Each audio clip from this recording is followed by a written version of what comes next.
call this meeting, the James City County Board of Supervisors, our business meeting to order. First, let me thank my colleagues and the public for going an hour later today. Much appreciated. Mr. Stevens, if you could call the roll. Yes, ma'am. Ms. Null? Yes, sir. Mr. Hippel? Here. Mr. McGlinnan? Here. Mr. Eisen? Here. Ms. Larson? Here. All present. First, we have a proclamation. February 2024 is Williamsburg Community Foundation Month, and I'd ask that Nancy come down, please.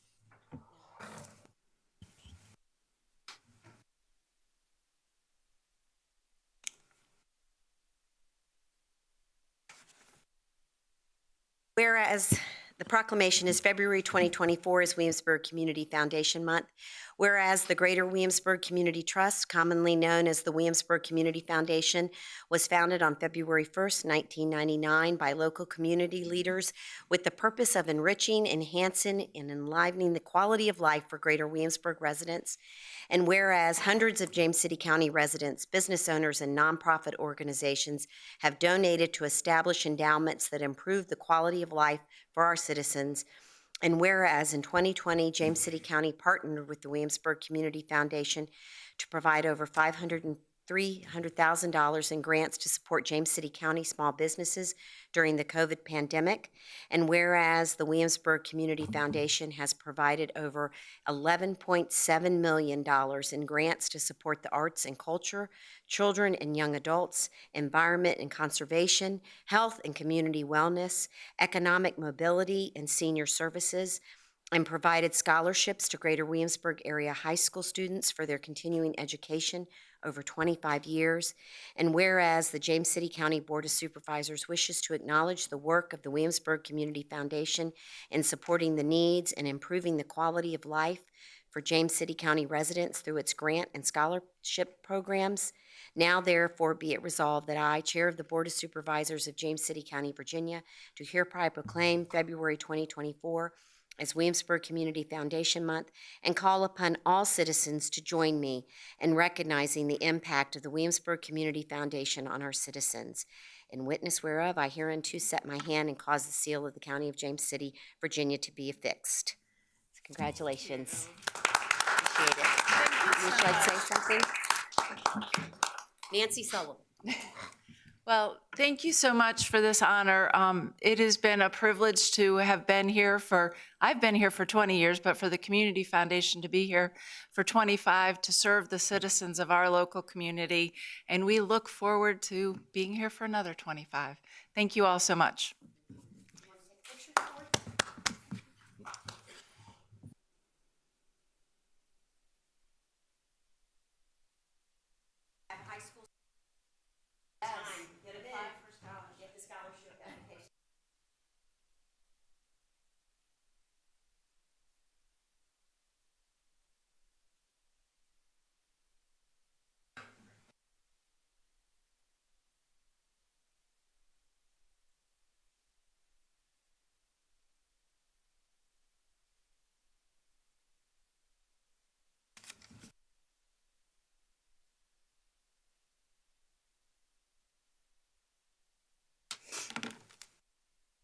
Next, we have a proclamation to present to Rich Kropp, who has served on our Planning Commission for many years. And it says that I am to present it, but I didn't know, Mr. Hippel, if you would like to present it or at least come down. I'll come down with you. All right. Mr. Kropp, if you would come forward, please.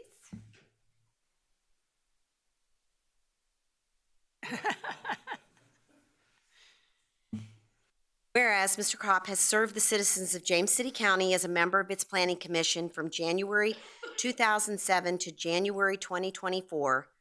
Wow. And whereas Mr. Rich Kropp has served the citizens of James City County as a member of 2 ad hoc committees, serving first on the Rural Land Study Committee in 2005 and later on the Rural Economic Development Committee in 2016. And whereas Mr. Kropp served as chair of the Planning Commission in 2009, 2014, 2017, and 2020. And whereas Mr. Kropp actively participated in developing 3 award-winning updates to the comprehensive plan: James City County 2009 Comprehensive Plan, Historic Past, Sustainable Future; James City County 2015 Comprehensive Plan, Toward 2035, Leading the Way; James City County 2045 Comprehensive Plan, Our County, Our Shared Future. And whereas in support of the development of those plans, Mr. Kropp served as a member of the 2008 Comprehensive Plan Steering Committee, as chair of the 2015 Planning Commission Working Group, and as chair of the 2020 Planning Commission Working Group. And whereas Mr. Kropp served on the Planning Commission's Development Review Committee and the Policy Committee, and whereas Mr. Kropp served as chair of the Policy Committee in 2016 and chair of the Development Review Committee in 2018, and whereas during Mr. Kropp's service, the Planning Commission reviewed substantive updates to the zoning ordinance and the subdivision ordinance and considered numerous legislative development cases, and whereas Mr. Kropp was a graduate of the Virginia Certified Planning Commissioner Program, now there be it resolved that I, Chair of the Board of Supervisors of James City County, Virginia, hereby honor and commend Mr. Rich Kropp for the tremendous service he has given to the community, and witness whereof I hereunto set my hand and cause the seal of the County of James City, Virginia. Oh, sorry.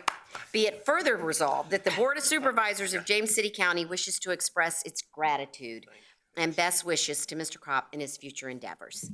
Thank you. Thank you so much. Wow, what a service. Good job. That's a lot of all of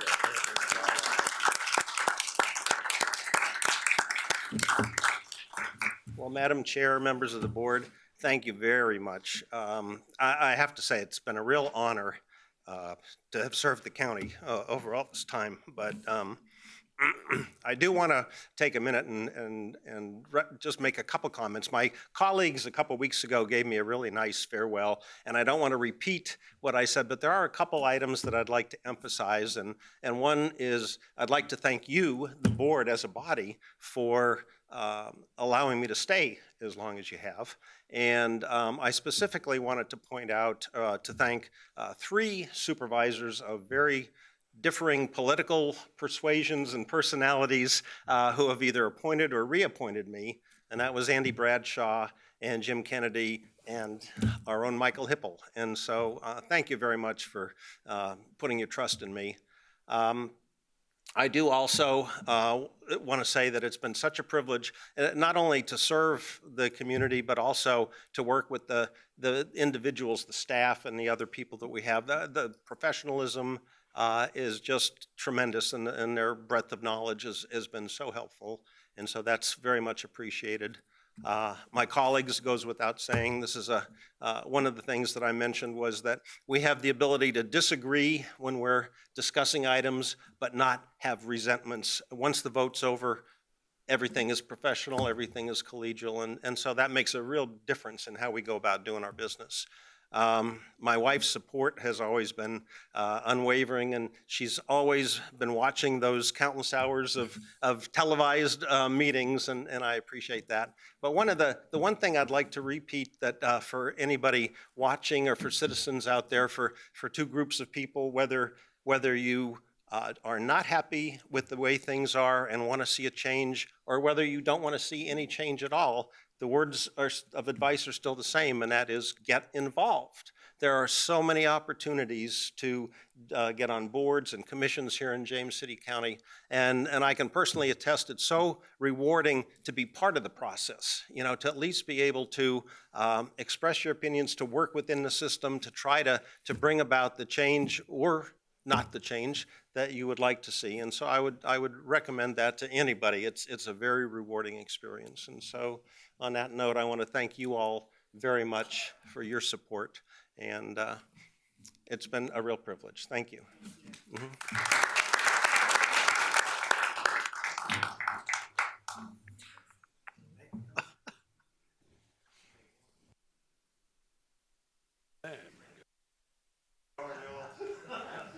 I'll get you later for this.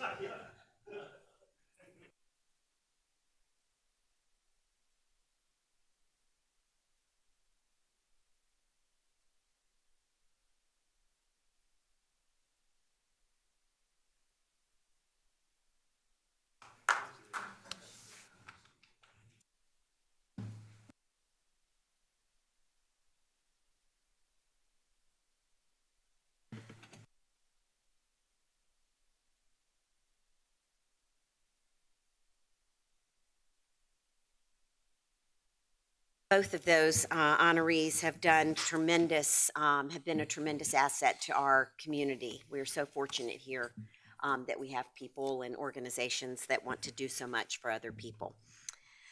With that, we have our update on our annual report from Colonial Soil and Water Conservation. Mr. Lund, good afternoon. Good afternoon, members of the board, Mr. Stevens, Mr. Kinsman, residents here and watching from home.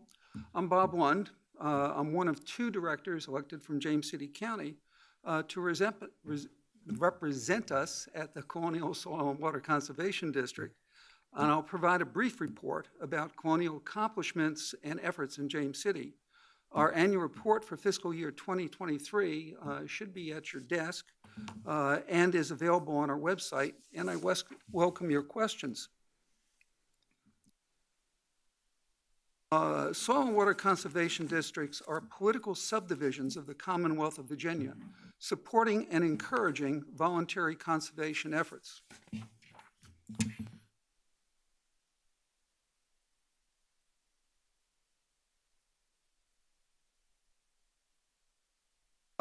Colonial serves James City County and 3 others, plus the city of Williamsburg.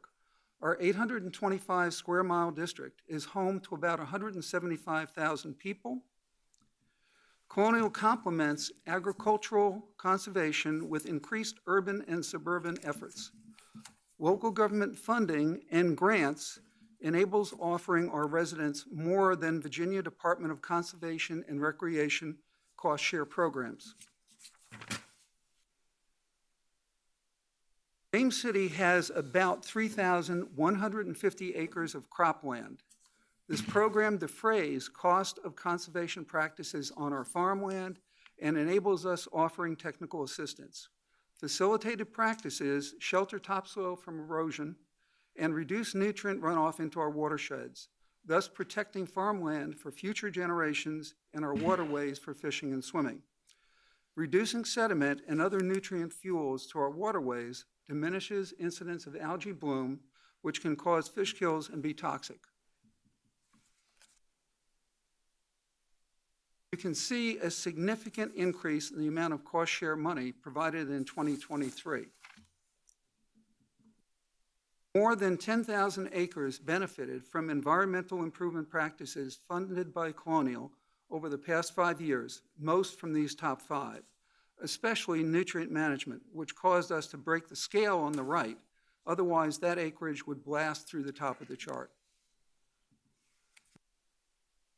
Colonial also completed 2 significant environmental improvement structural practices in James City. This is one of them, showing the significant erosion issues present on the edge of this agricultural land. You can see that erosion has been mitigated by the implemented structural practices.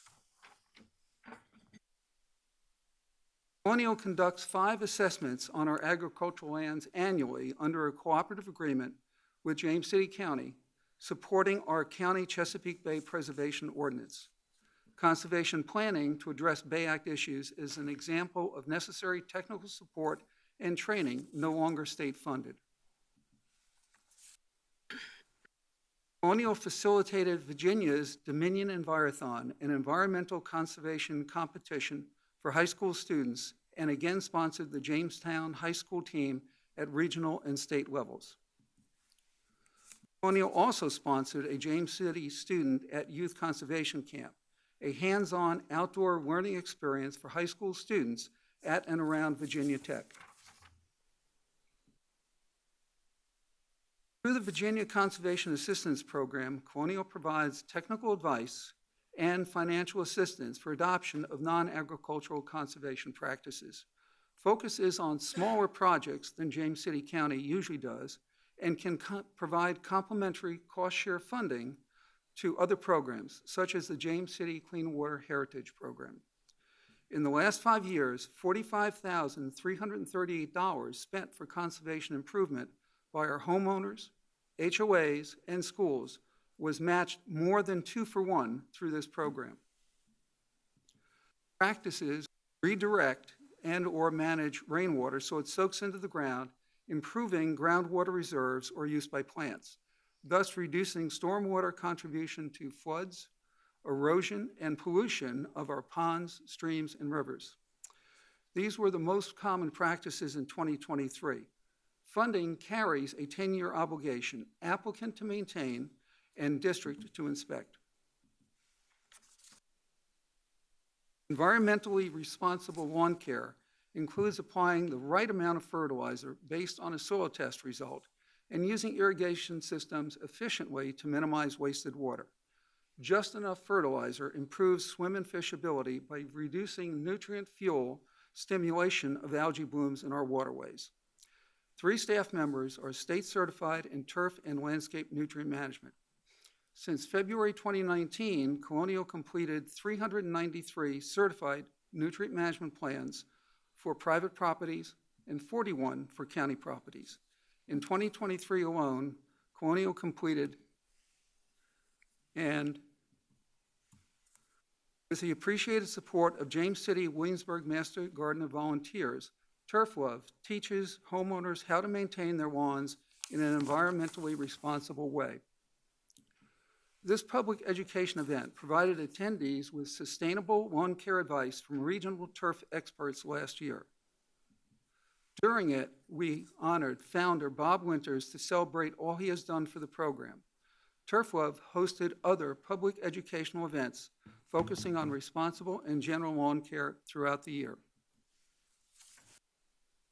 Colonial created Williamsburg Community Growers and continues to provide administrative, technical, and grant funding support.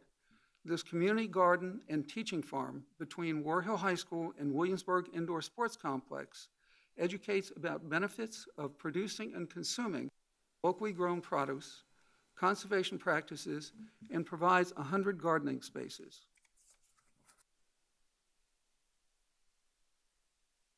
To thank James City County and Dominion for use of the land, the many donors, other supporters, and volunteers for more than 16,000 hours contributed the last 3 years.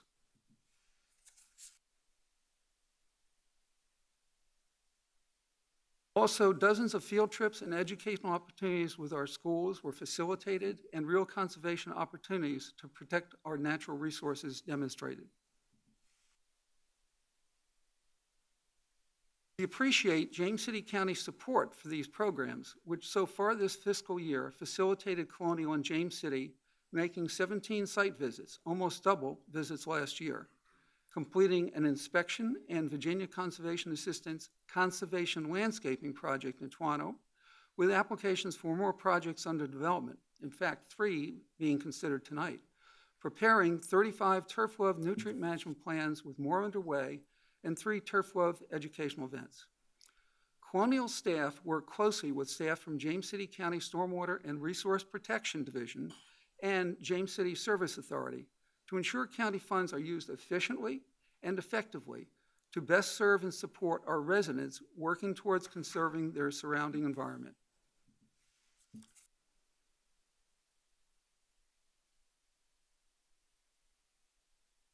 I respectfully request your continued support at the same level of these programs for James City residents and organizations, so Colonial can continue contributing to preservation and improvement of our county environment, including swim and fishability of our local waterways for recreational and other uses benefiting both our residents and tourists. Colonial values our partnership with the county immensely and will continue to strengthen it through new conservation initiatives and opportunities. Colonial increased staff working on Virginia Conservation Assistance. Our full-time outreach specialist is improving our communication about offered programs such as Turf Love, Virginia Conservation Assistance, Virginia Agricultural Cost Share, and more, like the new Alliance to Advance Climate Smart Agriculture. We also recently hired a person, bringing us to 3, and am in the process of hiring another, which will bring us to 4 full-time staff supporting agricultural programs. The Colonial District is a resource with unique knowledge and tailored programs complementing others, given continued support. We continue working with partners and participating in pilot programs to enable better service to James City and efforts to secure grants to complement public money, local funds can help strengthen our grant applications, which often require matching contribution.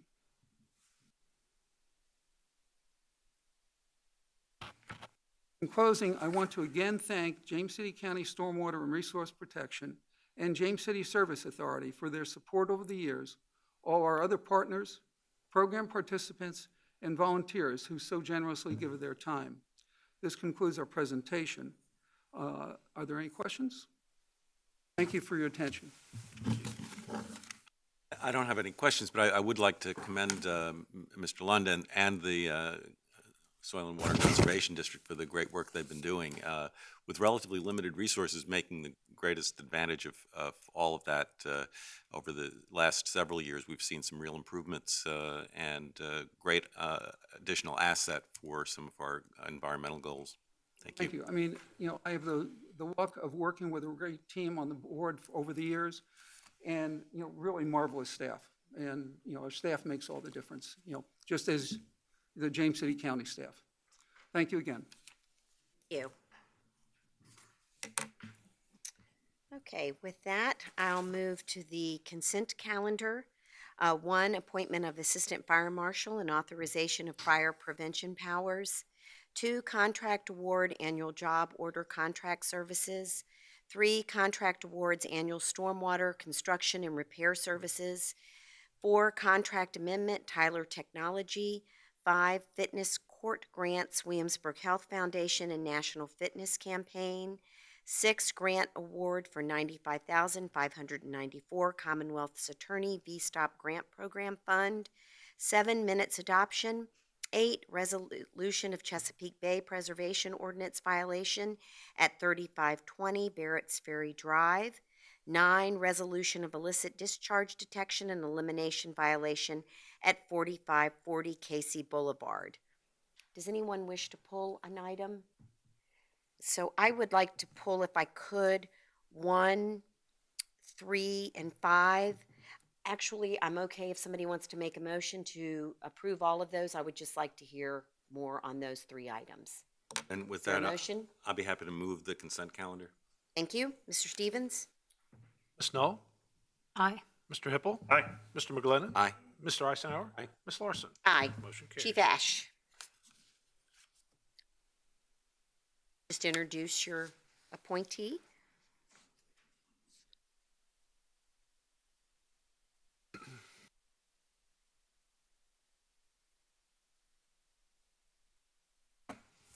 Good afternoon, Board. Before today is a resolution to appoint Joe Davis as Assistant Fire Marshal and authorizing the fire prevention powers. And many of you may know Joe from his previous life or his previous career with us. Oftentimes we're here to appoint Assistant Fire Marshal, and that's a person who's a relatively new employee who's gone through the additional training. In this case, it's kind of a return back to his origins where he came from. So Joe started with us in 1984 as a firefighter. Retired in 2013 as the deputy chief. And essentially the fire marshal's office, kind of as we know it today, was really built by Joe back in the 80s and 90s, formulating the fire marshal's office. So he retired in 2013, very quickly came back to work with us part-time in emergency management, worked as an employment coordinator most recently until we made that a full-time position in the last budget year, and realized that Joe's skills were useful to us over in the fire marshal's office. So we moved him back into the fire marshal's office, and which was an assignment he gladly accepted because he said sort of throwing him back to where he came from. So this is really reappointing him to the same powers and authorities that he had for many, many years and may have interacted with some of you or certainly our business community and developers. So we're very pleased to still have Joe in our team. We find ourselves frequently asking him information for historical value of why something's the way it is, and he's always pretty quick to recall all that stuff. So Thank you supporting him today. very much. Welcome back. Thank I you. knew you couldn't leave. Glad y'all have me again, so. Absolutely. Thank you. Joe. Thank you, Joe. Mr. Gordon?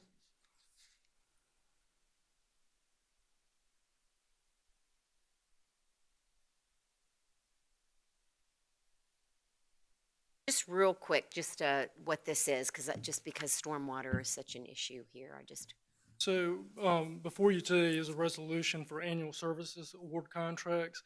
This is a continuation of the ones we currently have that were extended for 6 months until we could bridge the gap. So essentially, this contract resolution is for 6 awards for various local contractors in the area. Each one you'll kind of see kind of brings their own specialty and service. So we kind of tap into each of those special resources depending on what the project is. They will cover drainage issues of smaller nature. These contracts only go up to $100,000. It's a one-year contract with 4 one-year renewals. So a lot of times these will be for BMP repairs, small drainage, some station maintenance projects throughout that we're working hand in hand. Great, thank you. Thank you so much. Ms. Brittle, I just thought this was exciting and thought people ought to tell people about it. Yeah. What you have before you is a grant award. The county was awarded a grant from the Williamsburg Health Foundation and also from the National Fitness Campaign to put in a new fitness court out at War Hill Sports Complex. It's a court that's going to be beside the existing basketball court, if you're familiar with that is. And it's an outdoor gym, basically. Different pieces of equipment, self-led exercising through the use of an app and some signage. We're also going to put some instructor time out there, a couple of partnership with providers in the county to lead people through equipment, do some classes. It's a way to engage citizens who prefer to work outdoors. Also for the parents that bring their kids to activities at War Hill, sitting in their car. We're very excited to partner with the Health Foundation on this. Great, thank you. All right, thank you very much. With that, that brings us to board discussions, and today we have a solid waste consolidation. Bob Dittman, Director of Solid Waste. Good afternoon. Madam Chair, members of the board. What I'm here today is to update the board on solid waste consolidation. I know this is a topic that the board has reviewed since probably 2019, 2020. Currently, within the county, there are 5 haulers that operate everywhere within the county. They may have different names on the trucks, but there are only 5. Currently, it's a free market system where the hauler or the homeowner has the benefit of picking who and choosing who they want. Now, within that system, there are some inherent inefficiencies that keep the prices higher and also have a greater impact on the environment. The simple truth in the solid waste industry is greater housing density equals greater route efficiency equals lower operating costs for the waste companies, which then in turn will result in lower costs to the homeowners.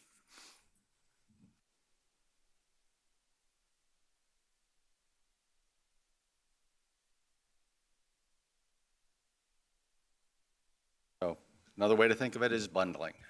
If we can drive down the cost of solid waste collection on a monthly basis per homeowner, we can add in some, in essence, value-added services. We can do some minor storm debris cleanup.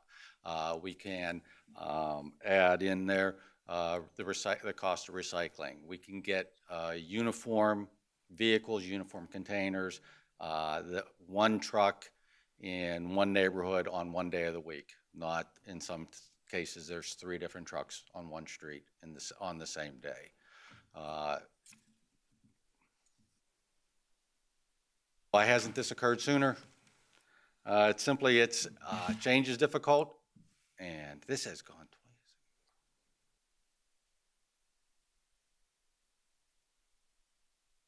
My hand is.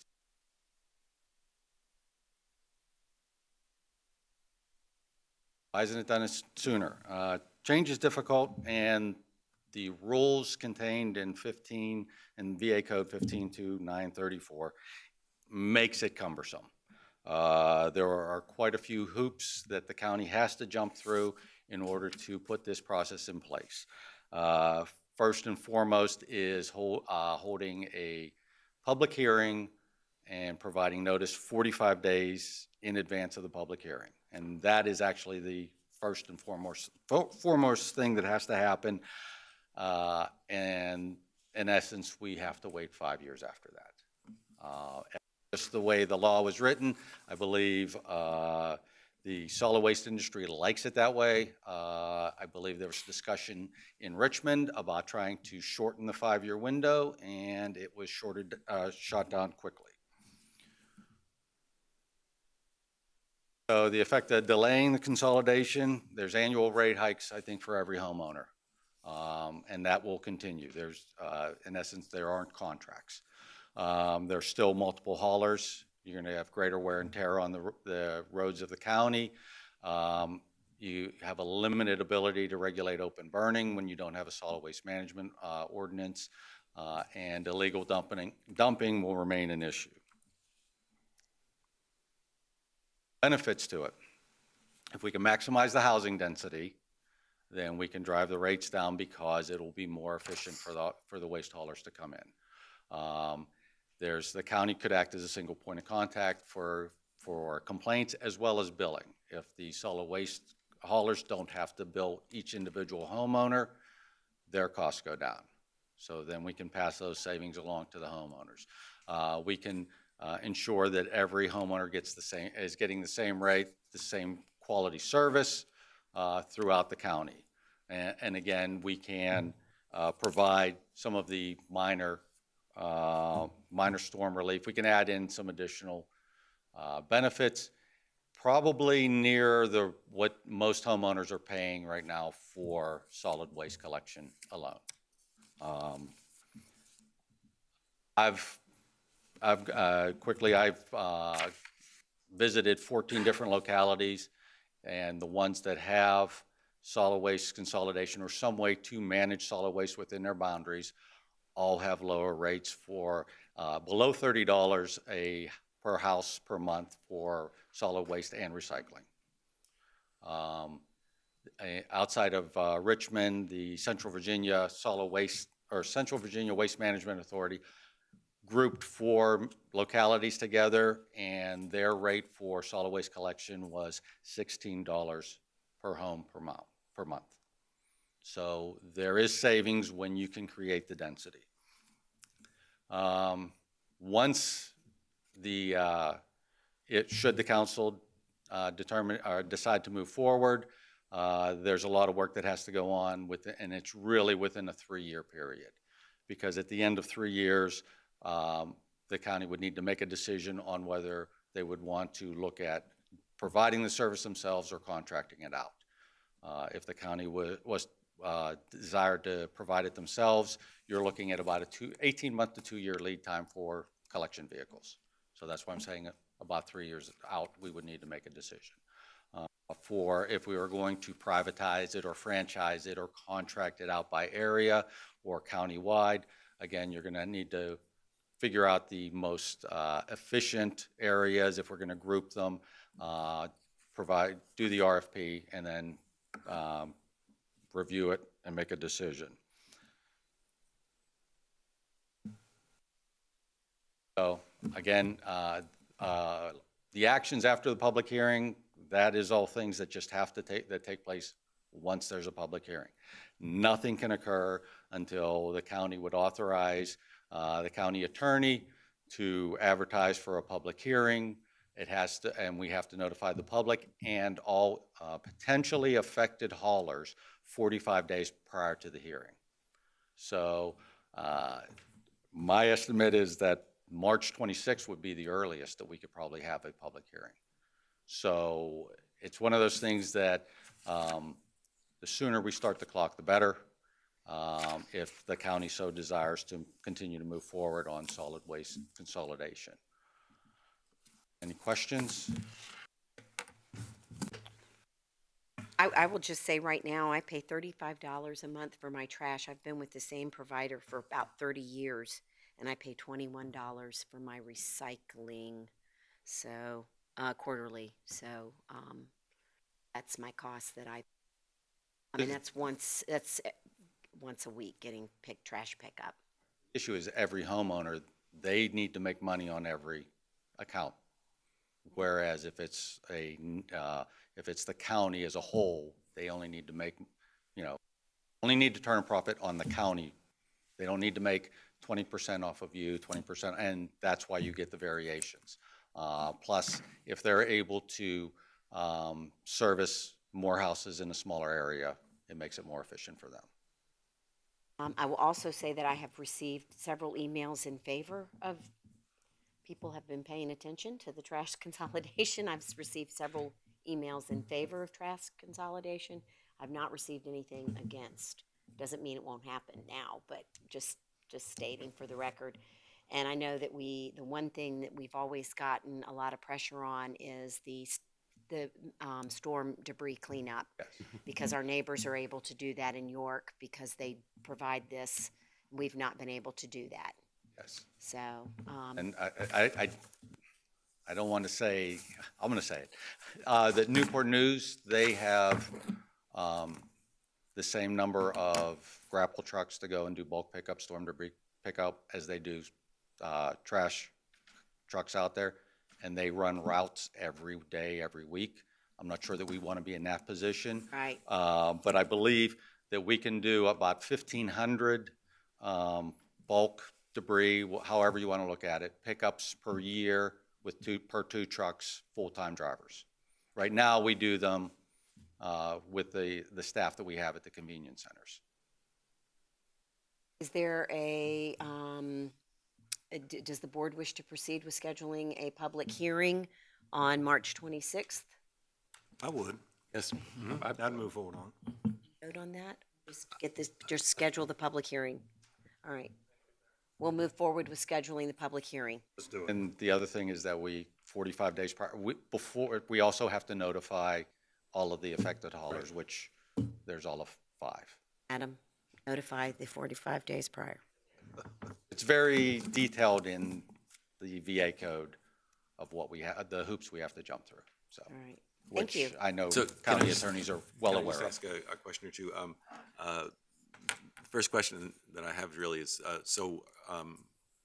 does it mean then that there's no way that we can provide a county service before 5 years? In essence, there's probably 2 instances that could come up, is that if it's I have to look exactly what the wording is. If 55% of the property owners petition the county to take it over sooner. And that's property owners, that's not residents. So that includes commercial, all property owners. The other would be if there is a threat to public health and welfare. I think those are pretty much the 2 that get you around the 5 years. Believe me, I really looked hard. Chair, members of the board, I'd also add you can pay, right? We can pay to displace the haulers. Mr. Jitman had included a number of $10 to $12 million, their annual revenue. I think that's not what we would recommend. And then we've talked about the ability, could we get into it on a voluntary basis and just be another competition out there for residents to choose from? You couldn't require it of all residents, but that may be an option for us to consider. And again, doing the public hearing doesn't do anything except start the public hearing, listen to comments. It starts that 5-year clock, and then you can decide beyond that how we'd want to proceed, either in the short term or long term in terms of providing the service. Well, even though I know that getting 55% of property owners to petition probably beyond us, because we're really not talking about commercial pickup, are we? Oh, Yeah. just residential. I think that we want to keep every other option on the table and see what we might be able to think about in the future. Obviously, one of the shortcomings of having to wait 5 years is that we are still limited then in our ability to control open burning in residential areas. And so I'm sorry that's the case, but would like, obviously, to be able to do something about that at an earlier stage. In essence, the way they wrote the code is that if a locality does something, enact something that would displace a hauler without going through the steps, the county could be subject to a penalty equal to 12 months of the previous 12 months gross revenue. set up pretty well in the favor of haulers. I'm not surprised. And then just one last question, not directly on this service, but rather on the convenience center that we have had in our CIP for Grove, what the current status of that is. And when- We have a meeting next Tuesday with the consultant that did the first preliminary design, I think back in 20. We're going to update and review that and then update the cost estimate. So we're going to take a look at that and get that the information more current for you. Okay. I would like to note that, this is something that's been on the plans for quite a while, and would certainly hope that sometime this year we're able to provide that facility for operation. It's a persistent problem of pretty significant littering and disposal on the side of roads in the area, and a long distance for folks in that part of the county to get to the convenience centers that are open. And Mr. McGlynn, I apologize for some of that delay. I won't let Bob or Mr. Dittman take the credit for the delay in the Grove Convenience Center. That has been me trying to make sure there's a use for it if we move into the trash consolidation business, and I do believe there will be. After some conversations with staff and Mr. Dittman, I think long-term there's value in those stations, whether they're convenience centers or recycling centers or something. If you choose to get into the trash collection business, I still think there's value in those sites, so we'll work to move that forward this year as well. Thank you. The only thing I would offer is I think it's important we should really start the clock, because we've talked about it for quite a while. And I can remember when I went from one provider to another and dropped from about $30 a month down to about 16. And that 16 is back up to 30 again. And the 30 I pay now is not what everybody else in my community pays. Some pay more, some pay less. And that's one of the big frustrations. And the real big frustration is the lack of ability to contact anyone. They are just absolutely not available. And I think that this would go a long way toward solving the customer service aspect of it. So I look forward to maybe getting the board to make a decision 3 years from now. And Madam Chair, I would say that one of the real frustrations is that we're starting to see almost monthly increases by some of the carriers, some of the carters in what they're charging, and addition of fuel surcharges at the very moment that gasoline prices and diesel prices are coming down. So it's, I think, going to be more and more of an issue with our residents as time goes on. Thank you. That brings us to board considerations. First is the Yarmouth Creek Watershed Management Plan adoption. Michael Wilson.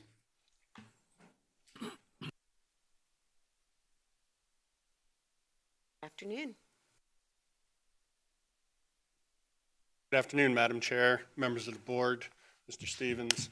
I'm Mike Wilson, Section Chief for Stormwater and Resource Protection here with the SRP Director, Tony Small, and our consultant, Daniel Proctor from Stantec. We're here to present the Yarmouth Creek Watershed Management Plan for the board's consideration. County has undertaken 6 watershed management plans since we began this effort in 1998. Of those 6, 2 have been updated to consider current conditions. One, Powhatan Creek, you readopted last year, and the other, Yarmouth Creek, is on today's schedule.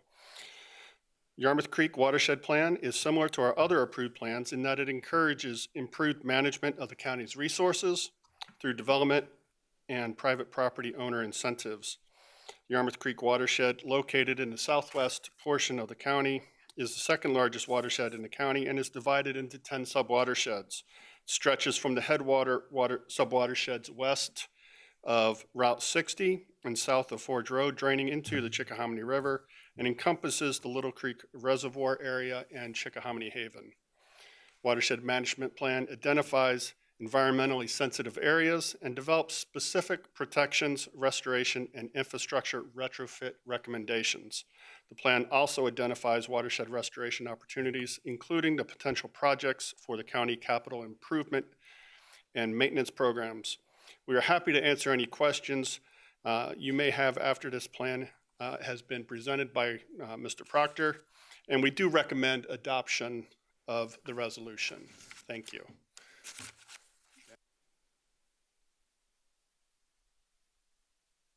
Afternoon.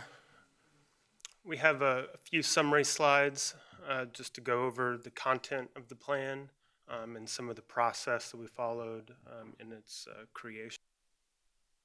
Happy to answer questions at the watershed assessment that we followed involved three main parts. One, looking back at past studies as far as water quality impairments and monitoring data that are out there. Two, field level review of stream channels and stormwater conditions throughout the watershed.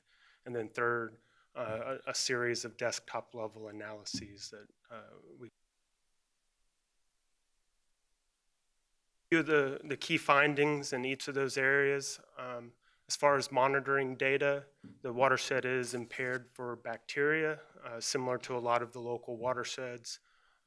We did want to point out, after some review of that information, there's very limited monitoring data, so there was a recommendation for further discussion with DEQ for a little bit more detail. Second, we performed an impervious cover model review, similar to with the other watersheds, to see trends as far as development over time. Going back to the initial data from 2000, from the original watershed plan review, all the sub-watersheds within Yarmouth Creek were listed as sensitive, which was the highest, the least amount of development, less than 10% impervious cover. In 2008, that went up to where one sub-watershed moved to the next level of the impacted, where impervious cover was beyond 10%. Current conditions that were reviewed from 2022 data showed that two sub-watersheds are now impacted, and then projecting in the future based on zoning conditions and how much development could be allowed for, showed three sub-watersheds impacted, and then a fourth in a further development state of non-supporting. We also performed a conservation area review of potential resources that are present. A few notable findings: there's a number of rare, threatened, and endangered species throughout the watershed, which is a very good thing. That has increased over time in some areas. There have been notable past conservation efforts of areas already conserved, and then there were significant areas for additional conservation reviewed. And we also performed water quality modeling to understand nutrient and sediment and bacteria conditions, both at a present state as well as in that future conditions if the watershed were to fully build out. A few results from that. The areas along Route 60, you can see where the red and orange sub-watersheds in these graphics, those are the locations where with the greatest existing development as well as future development based on the zoning. Most of the watershed is very undeveloped and very low pollution, and that has helped balance out a lot of those areas along Route 60. There is some increase in downstream pollution below those watersheds because of where they're located, but that is largely contained to above Cranston's Mill Pond, which seems to effects of that. As far as our field assessments, 30% of the stream channels that we evaluated were in poor or marginal conditions, whereas 70% were in good or optimal conditions. There was also a flood risk review. A few notable results there. There were over 300 homes within the existing floodplain, predominantly in Chickahominy Haven, which is a flood-prone area. And if we looked at future projections for sea level rise, there'd be an additional 22% increase in at-risk homes. The overall main takeaways is that the watershed is very healthy, despite some noted impairments. And that development along the Route 60 corridor could affect that if left unmitigated.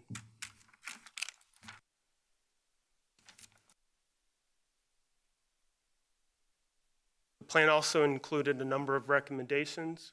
We grouped it into 5 different types.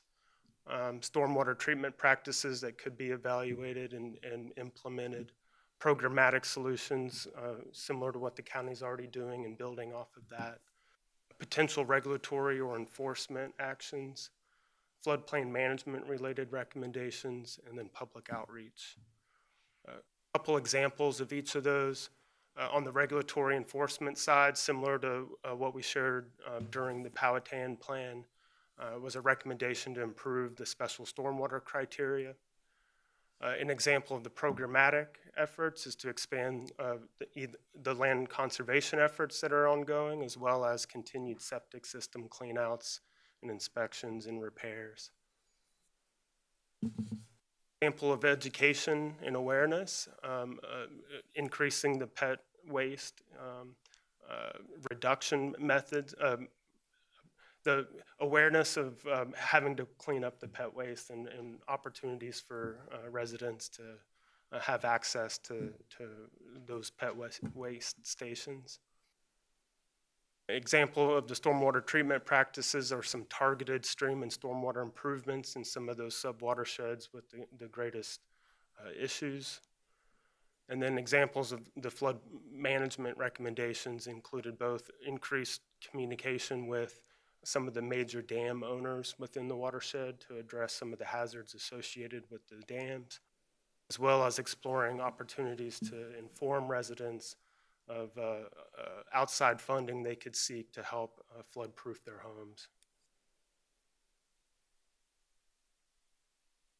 There was a number of public outreach initiatives included over the past year. We had a project website where residents were able to provide input on specific observations and recommendations. There was a public survey, and then we had 2 public meetings. One back in May for feedback on the findings of the watershed assessment, and then the second meeting in July on feedback on the recommendations. We also had a 30-day public comment on the overall plan that concluded the revised plan reflects addressing any.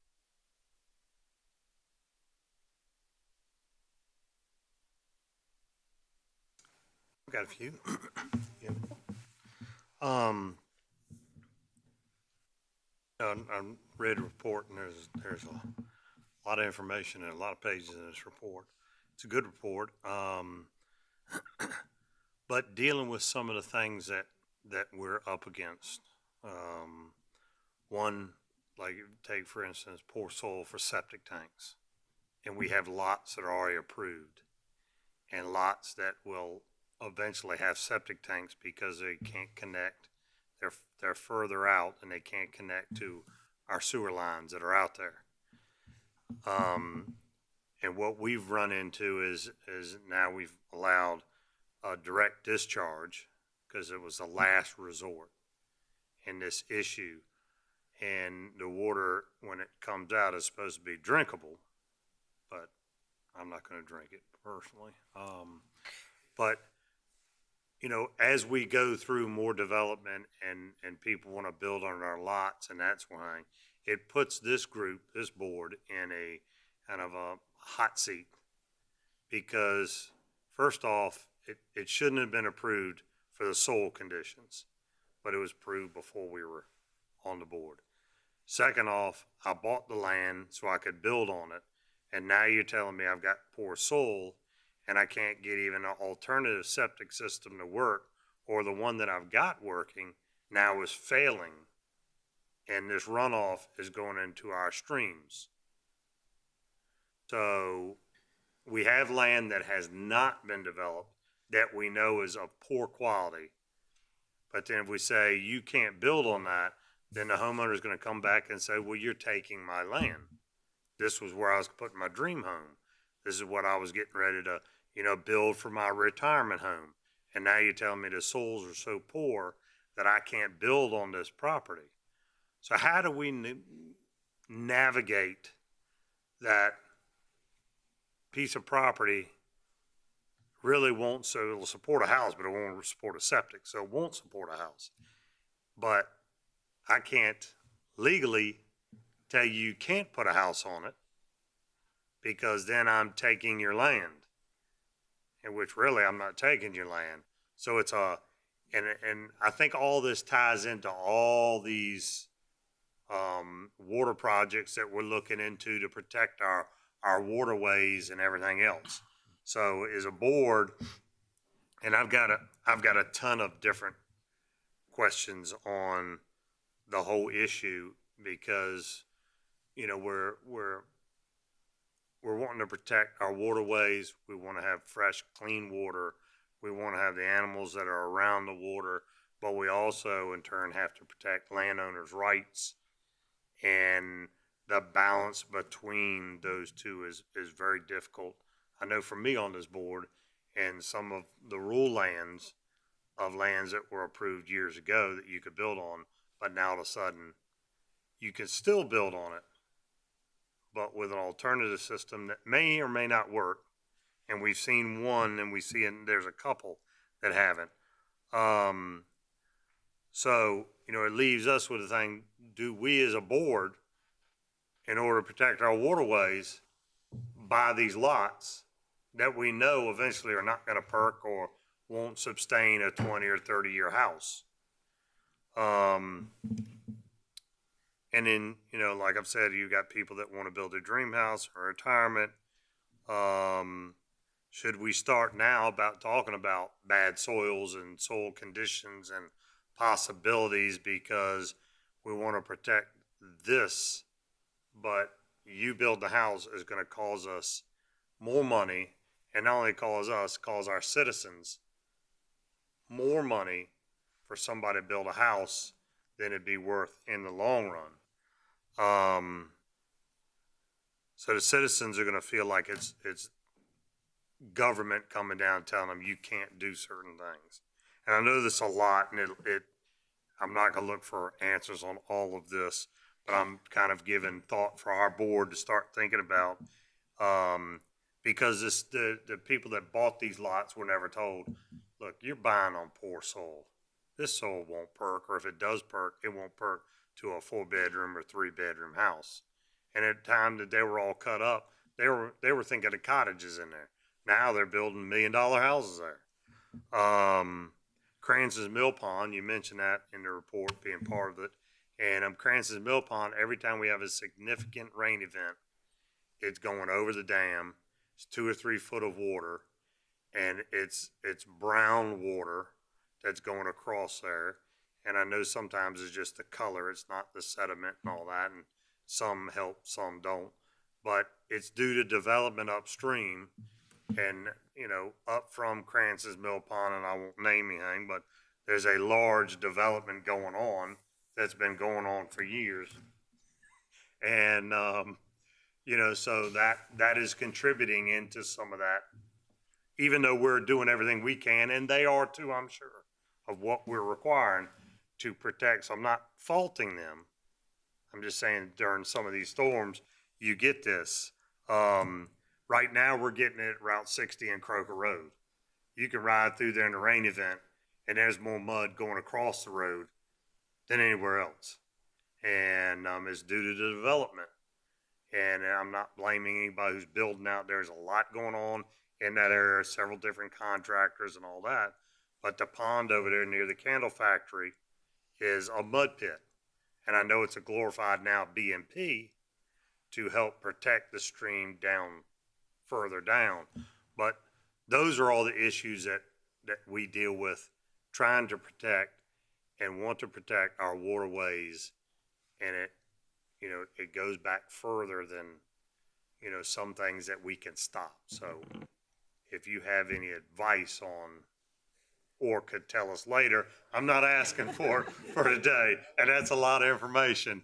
And Paul, you know what we deal with all the time, and it's helping this board when people come up with poor soil and poor conditions and build a house, and the health department says it might work. and then we find out it doesn't, then it gets put in these board members' lap to go, you need to fix this. Because I've been paying taxes on this poor soil, but they didn't think it was poor soil. They may have had no way of knowing it was poor soil. So how do we get above that gap? How do we help our citizens, help our environment, and help this board? Sure. So I'll answer it this way. You know, it's tough when you do look out there, as you know. I mean, some of the lots that we're dealing with, some of the unimproved subdivisions where lots have never been, you know, lots were platted 40, 50 years ago before really any of the modern regulations were in place. At least for the document that you're looking at today, it's really just a policy document. This document today really kind of comes up most in the context of legislative applications. Those are going to be your much larger applications where SUPs, certainly the big brand new large development residential ones, come through as a rezoning. And certainly the recommendations that come forward, there are a lot of things that the board can look at when considering those. I think rather than today, which today really is sort of that policy document that stays right now, lives most in the legislative world, I think we'll be able to get more deep into some of your questions as we hit late spring, early summer. And I say all that to say, to take the heat off of the consultant, I'm going to put it back on to Mike and Tony for later this year. Those of you that have been on the board for a while, you might remember we did our last big overhaul of stormwater regs, I think in about 2013, when the state sort of overhauled the enabling legislation. State's done it again. They have a whole new set of regulations that will become effective July 1. And so here we are 10 years later, 11 years later. We're going to have to go back through that process with you all later this calendar year. We'll start with the work session and really try to walk you through the changes that we're going to need to make to the county code to be consistent with the new state code regs that come into effect. Tony and Mike, we're going to help lead that. We'll start walking you through that. You know, at the end of the day, again, for those individual lots that have been out there forever and ever, I don't think any of the new regs will necessarily impact those as much as they will on, say, like the major subdivisions.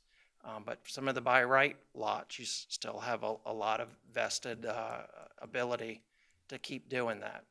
New regs apply to new things. So there are lots of ones out there that I don't know that we have an immediate solution for, but again, those were platted a long time ago. But some of the details, you know, how we move some of this policy guidance into the code for brand new development from here moving forward post July 1st, we'll be getting into some of that later this year. And that's more of what, you know, I know that this is not, and getting in the weeds is just bringing up the questions now so that we can prepare for them and start, you know, helping maybe get some of those, can we solve this issue? Maybe, maybe not, but can we solve some others? And so when I was going through the report, I was thinking of, you know, later on as far as what we're going to be up against. And, you know, this is not the only waterway. We've got the others that we need to look at as well, and they're just as important. And we've got some of these, like this one is pretty much untouched to a certain extent. How we've got the ones over by Eastern State, Powhatan and all that, you know, we know that all that area in there, we know that there's some damage in there. So this one, there's not much damage, but there could be if things move. If we don't pay attention and keep our eye on the ball on some of our best land, we could lose some of what we already have right now, and we could go down further with some of our waterways like we have over, you know, across the county, which Jim has mentioned more than one time on, you know, watching that as well. You know, certainly the effort that we're going to get into in overhauling the Chesbay regs and Chapter 8 and the stormwater regs are going to be to better align with the state enabling legislation, but it very much does reflect on lessons learned of things that haven't given us the best results in the past. does attempt to codify those and bring some of those forward. You're correct. We're not going to be able to solve everything. We're not going to be able to fix every problem for every lot that's always been out there. But certainly, some of the conditions that have led to some of the trending results that you're seeing, I think a lot of the new regs are going to get to. You're right, so that we don't sort of keep having some of these same trends continue. We want to change the direction on those. And I know you've got a lot on you, but if you could put, as we go through this process, just something as far as the lots that are out there that we know are suspect to fail with a septic. I know, I don't but know we've that got we to. have that information, but we'll keep our eyes out for it. And We're gonna almost have to address it eventually because there'll be people coming and they're gonna, and that area is developing more. It's more push up in that area.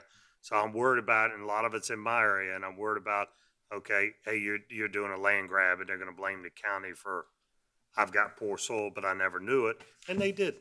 And they bought a lot thinking, I'm gonna build a house, and, and I don't blame them. I would be like, the county's forcing me to do this, but it's really not. So maybe that's something within the next year or two that we can start looking at, and because I know it's coming, it's just a matter of when.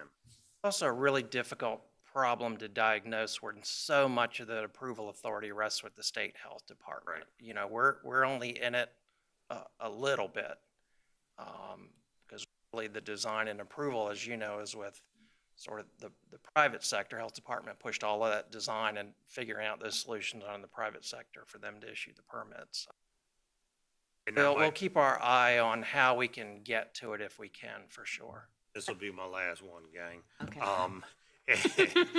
And then we may want to promise. look at how do we, address I'll call it the shortfalls of the health department on the issues that we deal with daily, meaning you can do this, you can do that, you can have single point discharge, you can have this, you can have that. And maybe that's something we need to move up the ladder as far as, us having a little bit more control so we can decide our destiny, not the health department that is not. I know they're concerned with a lot of things. Maybe that we take this off their plate possibly and say this might be an issue that the county can solve better than the health department. My 2 cents. I'm done, man. Let me get us back to our Yarmouth Creek Watershed Management Consultant to see if there's any questions specifically for our consultant. Okay. All right. Thank you so much. Appreciate your time. Look to the board for a motion. Motion for approval? Thank you, Mr. Stevens. Mr. McGlinnan? Aye. Mr. Eisenhower? Aye. Ms. Knoll? Aye. Mr. Hippel? Aye. Ms. Larson? Aye. Motion carries. That brings us to support of the Virginia American Revolution 250 Commission. Ms. Brittle? Welcome again. What you have before you is a resolution to establish a James City County 250th Anniversary American Revolution Committee. The General Assembly created the Virginia American Revolution 250th Commission to facilitate a multi-year series of events and awareness programs. This commission has asked each local government in Virginia to form a committee to assist in their endeavors. Some of their plans include a new museum exhibit celebrating Virginia's contributions to America's freedom, the creation of a mobile museum to travel to localities and enhance festivals and school programs, and also some large-scale events. Each locality with the committee will have access to request a mobile museum, will have access to grant funds to assist with programs, and will have a web page developed to advertise our specific county history. Presently, a small committee comprised of staff members and some historic commission members is planned to get us started to support the state commission. I just look to you for approval of this committee and any guidance you might have in the formation. If you approve this, then I plan to attend the historic commission meeting this week and on the committee. Thank you. Questions? This hopefully should be a very big deal. I know that there's some things that have already happened downtown. They've brought, and I think there's another gathering March. There's a conference Conference that yes. CW is putting on, yes. So I'm really hoping that James City County can really get behind this and be part of this. I think it's really exciting, and hopefully bring some visitors that have never been to the area. We'll come back and look for maybe some input onto things that we might want to do. I have put a little bit of money in the upcoming budget.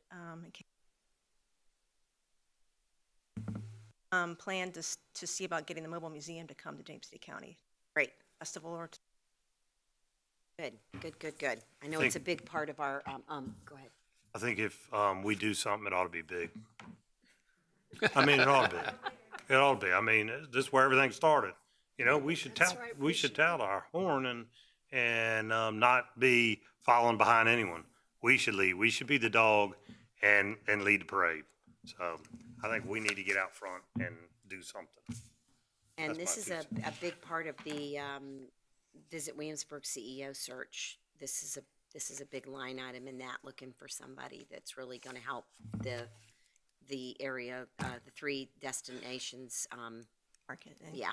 I will say, I did have a joint meeting with York County and Williamsburg, and they each have their own individual committees also. So part of this will be kind of, coordinating and seeing if there's anything we can do jointly also. York County in particular has a lot of history to celebrate and events that they have planned. They had their own Tea Party kind of thing. They're going to recommemorate that and some other things. So we'll be looking to partner maybe. All right. Thank you. Look to the board for any further discussion and/or a motion. Push for approval? Thank you, Mr. Stevens. Mr. McGlinnan. Aye. Mr. Hippel. Aye. Ms. Knoll. Mr. Eisenhower. Ms. Larson. Aye. Motion carries. All right, and before we carry on, we've had a request for a 5-minute recess, so we are going to recess for 5 minutes.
Okay, we have returned from recess. Good afternoon, Mr. Reinheimer. How are you? You are here to give us the information on the interim agreement for new Consolidated Government Center. Yes, ma'am. Thank you. And good afternoon, Madam Chair, board members, Mr. Stevens, and Mr. Kinsman. Before you this afternoon is a memo and resolution regarding an interim agreement for the new Consolidated Government Center. If you recall, at the November 14th, 2023 board meeting, the board directed the county administrator to negotiate an interim agreement, with the developer that we had chosen, Henderson Incorporated and Gilbane, to move forward with the construction of the new Consolidated Government Center. We have gone through the process of negotiating that interim agreement and are almost to a final interim agreement with the proposed site plan, building design, with the parking structure and approximately a 60,000 square foot building addition to the government center that would potentially house the school administration folks. Funding for this phase of the project had been previously allocated in the CIP for FY24, and this will take us to a 30% design completion phase, which includes a variety of things, the programming phase, design, topographic surveys, subsurface, a bunch of different components that would come into that 30%, including a traffic impact analysis. That phase will also include input from the public, input from county employees, input from you as the board, touring various facilities, boardrooms, things that we might want to see, providing our input into the building and design prior to the 30% completion. The total cost for that would not exceed $4,450,000, and again, that money had been previously approved in the CIP for FY20. Questions? Thank you. Questions? I can. So this expenditure, which is in the current CIP, gets us to a 30% design. And I guess a couple of questions. What time frame are we looking at for getting the 30% design specs, everything back to the board? What kind of product can we expect? In other words, the level of detail, financial detail, layout detail, all that. Because I would imagine it's not going to be final. It's going to be a good waypoint for us to make a subsequent decision. Because what I'm really concerned about is I want to make sure that we are looking at getting a real good handle on what exactly would be built and exactly what the cost would be and what the impact would be, and the timeline when we can get that information back, because there's the potential, as we all know, for many competing elements or projects that we would be facing. And so I will say that it's not a question that I don't think we ought to build it, but the question for me becomes one of not should we, but when. And how do we phase it, and how do we do it so that we can afford it, and the other things that we might have to be looking at. So what I'm concerned about is getting a product back where we say, okay, here it is, and we've got to make a snap decision on it. My impression, my understanding on this, and this is something I'm predicated my support on, is that when we do get this product back, is that we do have an adequate time to engage the public on what is entailed in this and what kind of time frame we're looking at, because I think that's a really critical part of the project if we want to get public support for it. Yes, sir. I agree with you wholeheartedly. The involvement of the public will certainly begin now once this interim agreement starts. We're having a discussion at the January 31st meeting at Legacy Hall. We're going to talk a little bit about the new government center. As far as timeline goes, it is 9 months. They'll have 9 months to get us to that 30% completion rate. After that, it's kind of our decision then on if we're ready to move in towards the comprehensive agreement, or if we might need to go into another interim agreement to maybe get us to 50% or 60%. I mean, that's kind of our decision to make. Once we get through the 30%, we'll see where we are. By then we may have a better idea of what's happening in some of the other larger projects that I think you're alluding to in that question. But you won't be asked to make any sort of snap decision at all. The comprehensive agreement is the one that will be the large dollar amount that says we're ready to proceed, we're going to break ground, and we're going to move forward. That will absolutely, obviously, come before the board. And we're looking at late this year, if not early next year, before that's. At the early. That's something, okay, all right, good. Thank you. Any further questions? All right, with that, I would ask for Motion a for motion. approval? Thank you, Mr. Stevens. Mr. Hippel? Aye. Ms. Knoll? Aye. Mr. Eisenhower? Aye. Mr. McGlinnan? Aye. Ms. Larson? Aye. Motion carries. Thank you so much. That brings us to an appointment of an alternate for the Hampton Roads Planning District Commission and Transportation Planning Organization. Unfortunately, we find that on several of those dates, we have a conflict with Mr. Eisenhower, and Supervisor McGlinnan has offered to serve as the alternate. Are you still willing to serve? Well, I went to my other meeting last night, so yes. The Okay. answer is yes. Oh, yeah, thank you for that. All right, with that, I would ask for a motion to appoint Supervisor McGlinnan as the alternate for the Hampton Roads Planning District Commission and Transportation Planning Organization. So moved. Thank you. Mr. Stevens? Mr. McGlinnan? Aye. Mr. Hippel? Aye. Mr. Eisenhower? Ms. Knoll? Aye. Ms. Larson? Aye. Motion carries. With that, we need to amend the board calendar to add April 12th, 2024 at 7:30 a.m. for the 2023 James City County Service Award Ceremony at the Busch Garden Globe Theater. Is there a motion? Motion. Thank you. Mr. Stevens? Ms. Knoll? Aye. Mr. Eisenhower? Aye. Mr. McGlinnan? Aye. Mr. Hippel? Aye. Ms. Larson? Aye. Motion carries. Thanks so much. Board requests and directives. Ms. Knoll? Do you have anything? Oh, ma'am. All right. Nope.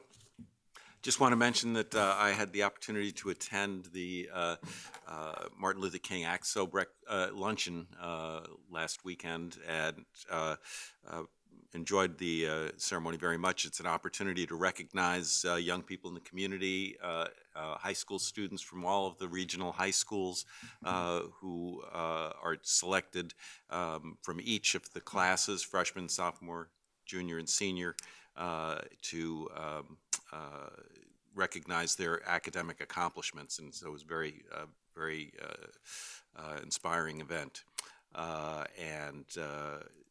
The AXO program itself is one in which talented young people from the community can compete, hopefully toward a national audience later this year for awards. And I know that our AXO organization, which was shepherded for so many years by Bobby Alexander, creates opportunities for young people and has allowed James City County and local residents to shine on a national stage, and in some cases come home with top honors. So appreciated that very much. I only had one that I wanted to bring up. I was invited to speak at the CLS class in the city of Williamsburg this morning, and they actually held that over at the library. And the subject they asked me to address was the relationship between local government and the military in our area, which was really a very interesting discussion with the class folks participating there.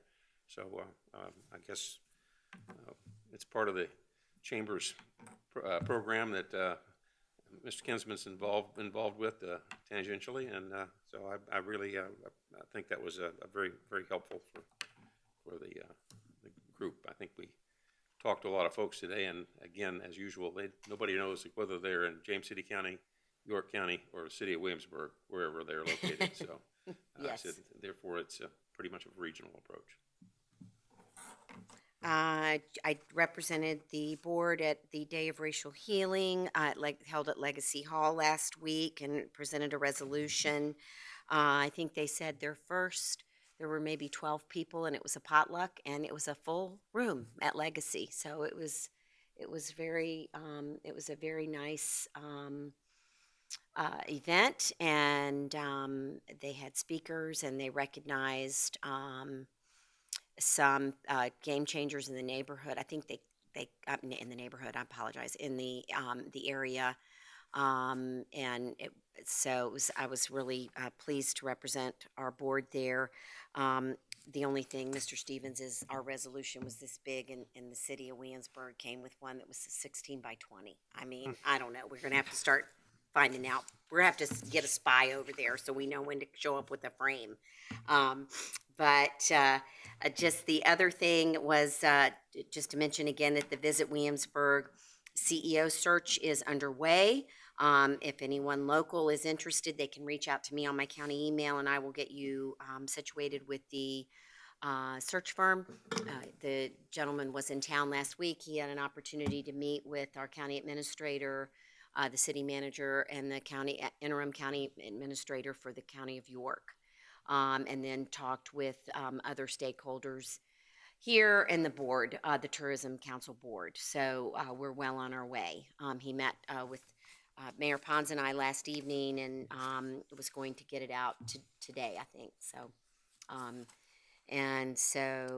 part of that will be part of what they have said in their job advertisement will be about the 250th, and also about how they would go about working with the sports complex, and because that's coming here as well. So those were two big things. I wanted to also mention that I hope that, and I say staff often as a way to talk about but when I'm saying that, I'm talking about all the employees. I hope that when people get up and talk about what a great staff we have and a great group of employees, I hope you all hear that. And I just really appreciate everything that you do. Because it really stands out enough for people to come up here and mention it. So thank you for that. And then just a somber note, if I could, we just have been dealing, it seems as though, with a lot of suicide in our community lately. And when I say community, I'm talking about the greater Williamsburg area. And I just am so sorry that someone is despondent to that part of their life, and for their family, and also for first responders. That's really tough to deal with. And so I hope people can reach out and get help. If there's anything we can do, I hope that they'll reach out to us. Mental health is very important. And so I hope people, I know that Mr. Stevens talked at our holiday about, look out for one another, and I hope people will do that, because it's a tough time. So with that, I would ask for a Madam Chair, may I? Oh, I'm sorry, skip right over the county administrator. And I've got one other thing, just thought Yes. of when you were talking about York County. Sorry. If you would mind talking with the chair of York County, and we've got a lot of building that's going on right at our line. Moortown Road now is putting in a ton. Over by the Marquee is a bunch of houses going in there. Lightfoot is to the point where you can't get through Lightfoot, and I don't know if it'll do any good or not, but with the warehouse they're putting in and that sort of thing, and I was talking to some different members even today about, the problems that we're having in those areas, not due to our traffic, but neighboring traffic coming into our area, which, we're going to cross back and forth. Most people don't know where the line is, but, it used to be York County looked at the rural lands as rural lands. It would be slow growth and would stay rural lands. It seems to have turned. It looks like York County's looking at it as it's way up there and we'll build whatever. But it's really starting to affect our community. And we've always worked real well together. And maybe that's something we need to look at, is how we affect each other's community when we put something close to the line. I will reach out, because I would be curious as to what kind of conversations they're having with VDOT regarding road improvements. And evidently that there's area. none. Yeah, it doesn't appear to be. No. But maybe they are, but I'll find out. Thank you. I appreciate it. With that, I'll go to the report of the county administrator. Thank you, ma'am. I don't have a lot this afternoon, but I did a reminder of our community conversation Wednesday, January 31st, 6 p.m. at Legacy Hall in Newtown. We'll have a discussion and question and answers with our residents on the regional sports complex, trash consolidation, the proposed government center, and then Chief Jameson will provide a public safety update, and just encourage residents to be there, and you as board members are certainly invited to be part of that as well. We won't ask you many questions, or at least that's not the intent, but I do want to just put that out there as a reminder and look forward to the conversation with our community members. Thank you. Thank you. I do need a motion to enter closed session for the following: consideration of a personnel matter, the appointment of individuals to county boards and or commissions pursuant to section 2.2-3711A1 of the Code of Virginia. We have a planning commission appointment. So moved. Thank you, Mr. Stevens. Ms. Knoll? Aye. Mr. Hippel? Mr. McGlinnan? Mr. Eisenhower? Ms. Larson? Aye. Motion carries. That we're in closed session.